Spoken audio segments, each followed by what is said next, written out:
అని వంశీని సత్యవర్ధన్ మీద వీళ్ళు తప్పుడు కేసు వీళ్ళు బనాయించారు. కోర్టును తప్పుదోవ పట్టించారు, తప్పుడు సాక్ష్యం తానిచ్చాడు అని చెప్పి వీళ్ళు ఎఫ్ఐఆర్ రిజిస్టర్ చేసి ఆ ఎఫ్ఐఆర్ రిజిస్టర్ చేసిన కాపీని తీసుకొని పోయి సత్యవర్ధన్ అమ్మను, సత్యవర్ధన్ నాన్నను, సత్యవర్ధన్ అన్నను అందరినీ కూడా బెదిరించి ఫిబ్రవరి 12వ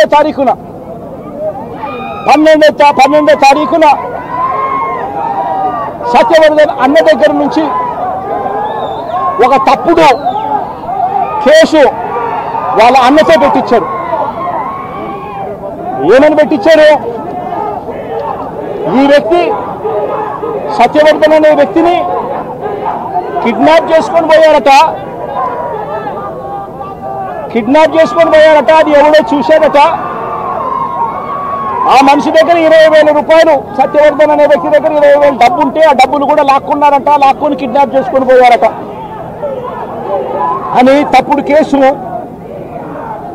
కనీసం సత్యవర్ధన్ అనే వ్యక్తితో మాట్లాడని కూడా మాట్లాడకుండా ఫిబ్రవరి 12వ తారీఖునే కేసు రిజిస్టర్ చేసి ఫిబ్రవరి 13వ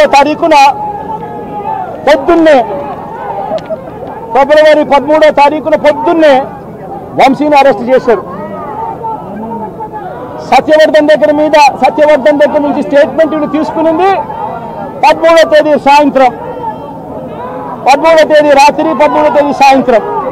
అంటే అంతకు ముందు స్టేట్మెంట్ కూడా తీసుకోకుండా వంశీని అరెస్ట్ చేయడం, ఆ వర్షన్ను మళ్ళా సత్యవర్ధన్ అనే వ్యక్తితో 13వ తారీఖు సాయంత్రం మళ్ళీ వంశీ ఇలా చేశాడని చెప్పించడం, అది దారుణంగా లా అండ్ ఆర్డర్ ఏ స్థాయిలో ఉంది అని చెప్పడానికి ఇది ఒక పెద్ద నిదర్శనం. నిజంగా నేను చెప్తా ఉన్నా, ఒక మనిషి ఏదైనా తప్పు చేసిన ఆ వ్యక్తిని శిక్షిస్తే పోలీసులకు ఎవరికైనా గౌరవం ఉంటుంది. కానీ ఇవాళ జరుగుతూ ఉన్నది రాష్ట్రంలో ఏం జరుగుతూ ఉంది? మీకు నచ్చని వాడిని దొంగ సాక్ష్యాలు వీళ్ళే క్రియేట్ చేస్తూ ఉన్నారు, దొంగ కేసులు వీళ్ళే పెడతా ఉన్నారు. దొంగ సాక్ష్యాలు, దొంగ కేసులు పెట్టి ఇల్లీగల్గా మనుషులను తీసుకొని వచ్చి అరెస్ట్ చేస్తూ ఉన్నారు. అరెస్టులు చేసి నెలలు జైళ్ళల్లో పెట్టే కార్యక్రమాలు జరుగుతూ ఉంది. నిజంగా డెమోక్రసీ అన్నది ఏ స్థాయిలోకి దిగజారిపోయిందో చెప్పడానికి అందుకే వంశీ కేసు ఒక ఉదాహరణ అని చెప్తా ఉన్నా. ప్రజాస్వామ్యం నిజంగా ఏ స్థాయికి దిగజారిపోయింది అని అంటే, నిన్న కూడా చూసాం పిడుగురాళ్లలో మున్సిపాలిటీకి సంబంధించి అక్కడ జరిగిన మున్సిపల్ వైస్ చైర్మన్ ఎన్నుకునే ఎన్నిక పిడుగురాళ్లలో 33 మంది ఉంటే కార్పొరేటర్లు 33 మంది వైసీపీనే గెలిచింది. మరి తెలుగుదేశం పార్టీ కార్పొరేటర్ కనీసం ఒక్కడు కూడా లేకపోతే తెలుగుదేశం పార్టీ ఏకంగా పిడుగురాళ్ల వైస్ ప్రెసిడెన్సీ సీటు ఒక్క సభ్యుడు కూడా లేని ఆ సీటును వీళ్ళు సిగ్గు లేకుండా మేమే గెలుచుకున్నాము అని చెప్పుకుంటా ఉన్నారు అని అంటే, నిజంగా పోలీసులు అనే వాళ్ళు చంద్రబాబు నాయుడు గారి హయాంలో ఏ స్థాయికి దిగజారిపోయి ప్రజాస్వామ్యాన్ని కూని చేస్తా ఉన్నారని చెప్పడానికి నిదర్శనం. తిరుపతిలో 49 సీట్లకు 48 సీట్లు వైసీపీ గెలిచింది. తెలుగుదేశం పార్టీ గెలిచింది కేవలం ఒకే ఒక్క స్థానం. అటువంటి చోట డిప్యూటీ మేయర్ పోస్టు పోలీసుల ఆధ్వర్యంలో తెలుగుదేశం పార్టీ వాళ్ళు కార్పొరేటర్లను బస్సులో నుంచి కిడ్నాప్ చేసుకొని పోయి డిప్యూటీ మేయర్లను మేమే గెలుచుకున్నామని చెప్పి వాళ్ళు ప్రకటించుకుంటా ఉంటే, పోలీసులు ఏ స్థాయికి దిగజారిపోయినారు తెలుగుదేశం హయాంలో అని చెప్పడానికి ఇంకో నిదర్శనం. తుని నియోజకవర్గంలో 30 కార్పొరేటర్ల స్థానాలు 30కి 30 వైసీపీ గెలిచింది. తెలుగుదేశం పార్టీకి కనీసం ఒక్క అభ్యర్థి కూడా లేడు. వాళ్ళు అలాంటి చోట ఎన్నికలు జరిగితే, అలాంటి చోట వైస్ ప్రెసిడెన్సీని వైస్ చైర్మన్ ఎన్నుకునే ఎన్నిక జరిగితే వైసీపీకి ఎలాగో వైసీపీ వాళ్ళను దౌర్జన్యం చేసి తీసుకునే పరిస్థితి లేకపోయేసరికి తెలుగుదేశం పార్టీ వాళ్ళు ఎన్నికనే పోస్ట్ పోన్ చేశారు. అంటే వీళ్ళకు అనుకూలమైన వాతావరణం వచ్చేదాకా ఎన్నికలు జరపరు. కోర్టు పర్యవేక్షణలో ఉన్న కేసులకు సంబంధించిన పరిస్థితులు ఇవి. పాలకొండలో కూడా అంతే. వైసీపీకి అందులో 17 ఉంటే తెలుగుదేశం పార్టీకి కేవలం 3. వాళ్ళు అక్కడ వైస్ ప్రెసిడెన్సీ అన్నది వైసీపీకి రావాలన్నా తెలుగుదేశం పార్టీకి రావాలన్నా, కానీ వీళ్ళకి అనుకూలత వచ్చేదాకా పోస్ట్పోన్మెంట్. ఇలా ప్రతి సందర్భంలోనూ కూడా డెమోక్రసీని కూని చేస్తా ఉన్నారు. పోలీసులను వీళ్ళు ఇష్టానుసారంగా వాడుకుంటా ఉన్నారు. నేను ఇవాళ ఒకటే చెప్తా ఉన్నా, ప్రతి పోలీసు వ్యక్తికి కూడా చెప్తా ఉన్నా, మీ టోపీ మీద ఉన్న 3 సింహాలకు కనిపించే ఆ సింహాలకు సెల్యూట్ కొట్టడం మొదలుపెట్టండి. తెలుగుదేశం పార్టీ నాయకులకు సెల్యూట్ కొట్టడం మొదలుపెట్టి వీళ్ళు చెప్పినట్టుగా చేయడం మొదలుపెట్టి అన్యాయాలు చేయడం మొదలు పెడితే మాత్రం ఎల్లకాలం తెలుగుదేశం పార్టీ ప్రభుత్వమే ఉండదు అని చెప్పి ఇవాళ ప్రతి అధికారికి కూడా నేను తెలియజేస్తా ఉన్నా. రేపొద్దున మళ్ళీ మా అధికారం వస్తుంది. వచ్చినప్పుడు అన్యాయం చేసిన వీళ్ళందరినీ, వీళ్ళ అధికారులందరినీ, అన్యాయం చేసిన ఈ నాయకులందరినీ కూడా బట్టలోడ తీసి వేస్తామని చెప్పి కూడా ఈ సందర్భంగా తెలియజేస్తా ఉన్నాను. ఎవరిని వదిలిపెట్టేది ఉండదు. ఇదే వంశీని అరెస్ట్ చేసేటప్పుడు సిఐ అన్నాడట, నేను 1.5 సంవత్సరంలో రిటైర్ అయిపోతాను అని చెప్పి. రిటైర్ అయిపోయినా కూడా సప్త సముద్రాల అవతల ఉన్నా కూడా మొత్తం అందరినీ కూడా పిలిపిస్తామని చెప్పి కూడా ఈ సందర్భంగా చెప్తా ఉన్నా.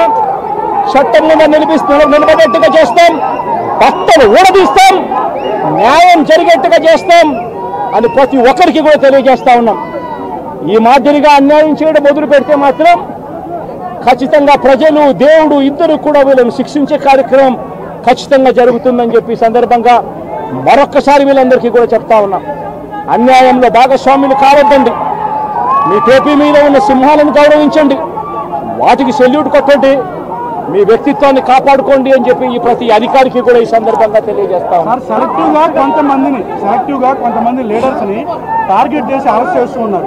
దాన్ని ఎట్లా చూస్తారు? మన పేరు అని ఇవాళ వంశీ, ఇటీవల కొంతమంది అరెస్ట్, నందిగం సురేష్, ఇట్లా దాన్ని ఎలా చూడాలి? ప్రజాస్వామ్యం కూలిపోతా ఉంది అని చెప్పడానికి ఇవన్నీ నిదర్శనాలు. ప్రతి కేసు ఇల్లీగల్ కేసే. ప్రతి కేసులోనూ కూడా వీళ్ళే బెదిరిస్తా ఉన్నారు, అవతలను బెదిరిస్తా ఉన్నాడు అని చెప్పి వీళ్ళే కేసులు పెడతా ఉన్నారు. అసలు బెదిరించేది ఎవరిని బెదిరిస్తా ఉన్నారు? ప్రతి విషయంలోనూ వీళ్ళే. పారిశ్రామికవేత్తలను వదలడం లేదు, రాజకీయ నాయకులను వదిలిపెట్టడం లేదు. ప్రతి ఒక్కరిని కూడా వీళ్ళే బెదిరిస్తా ఉన్నారు, అవతలను బెదిరించినాడని చెప్పి మళ్ళీ ఎదురు కేసులు పెడతా ఉన్నారు. ఇవన్నీ ఊరికే పోవు, ఇవన్నీ కూడా మళ్ళీ వీళ్ళకి చుట్టుకుంటాయి. చుట్టుకున్నప్పుడు వీళ్ళ పరిస్థితి అతి దారుణంగా తయారవుతుందని మాత్రం ఖచ్చితంగా చెప్తాను. అధికారులపైన ప్రైవేట్ కేసులు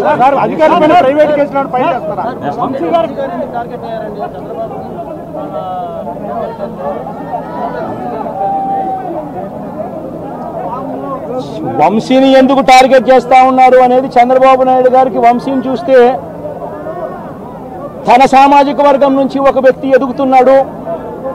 చంద్రబాబు నాయుడు గారి కన్నా గ్లామరస్ గా ఉన్నాడు, లోకేష్ గారి కన్నా గ్లామరస్ గా ఉన్నాడు. ఒక మనిషి ఎదుగుతున్నాడు అని అంటే తట్టుకోలేడు తన సామాజిక వర్గంలోనే. అందుకని కొడాలని నేను చూసినా ఆ మనిషికి జీర్ణించుకోలేని ఆక్రోశము, వంశీని చూసినా కూడా జీర్ణించుకోలేని ఆక్రోశము. ఎందుకంటే చంద్రబాబు నాయుడు గారి కన్నా చక్కగా ఉంటారు కాబట్టి వీళ్ళిద్దరు. అవినాష్ కూడా పాపం ఎప్పుడో ఒకసారి టార్గెట్ అవుతాడు, ఎందుకంటే లోకేష్ కన్నా చక్కగా ఉన్నాడు కాబట్టి. ఇది చంద్రబాబు నాయుడు గారి మనస్తత్వం. ఆయన కొడుకు ఆ సామాజిక వర్గంలో వాళ్ళు మాత్రమే లీడర్లు. వాళ్ళకి ఎవరైనా పొరపాటున వాళ్ళకు అనుకూలంగా లేకపోతే సామాజిక వర్గం నుంచి వాళ్ళని వెలేయడము. ఇదే చంద్రబాబు నాయుడు గారు, రామోజీరావు, ఆంధ్రజ్యోతి రాధాకృష్ణ, TV5 వీళ్ళు ముగ్గురు. నిజంగా ఇది ఒక మాఫియా రాజ్యం. చంద్రబాబు నాయుడు అనే వ్యక్తిని ముఖ్యమంత్రిగా చేయడం కోసం, చంద్రబాబు నాయుడు అనే వ్యక్తికి ఓట్లు వేయించడం కోసం ఒక మాఫియా సామ్రాజ్యం వీళ్ళంతా. ఆ మాఫియా సామ్రాజ్యంలో ఎవరైనా చంద్రబాబు నాయుడు గారికి వ్యతిరేకంగా వాళ్ళ సామాజిక వర్గంలో ఈ అవినాష్ కానీ, నాని కానీ, వంశీ కానీ ఇలాంటి వాళ్ళు ఎవరైనా నిలబడితే, పాప మా శంకర్రావు కానీ, మా బ్రహ్మనాయుడు కానీ ఇటువంటి వాళ్ళు ఎవరైనా నిలబడితే అంతే, వాళ్ళ సామాజిక వర్గంలో తప్పు పుట్టారు, వాళ్ళ అన్యాయస్తులు అని వాళ్ళ మీద తప్పుడు కేసులు పెట్టడం, వాళ్ళ మీద ఇల్లీగల్ అరెస్ట్ చేయించడం, వాళ్ళ మీద బురద చల్లడం, వాళ్ళని ట్రోల్ చేయించడము, ఇవన్నీ కూడా చంద్రబాబు నాయుడు గారి నైజం, లోకేష్ గారి నైజం చూపిస్తుంది. ఇవన్నీ కూడా ఈ తప్పుడు కేసులు పెట్టిన అధికారుల పైన మీ పార్టీ పోరాటం ఏమైనా ఉందా? ఇన్ఫాక్ట్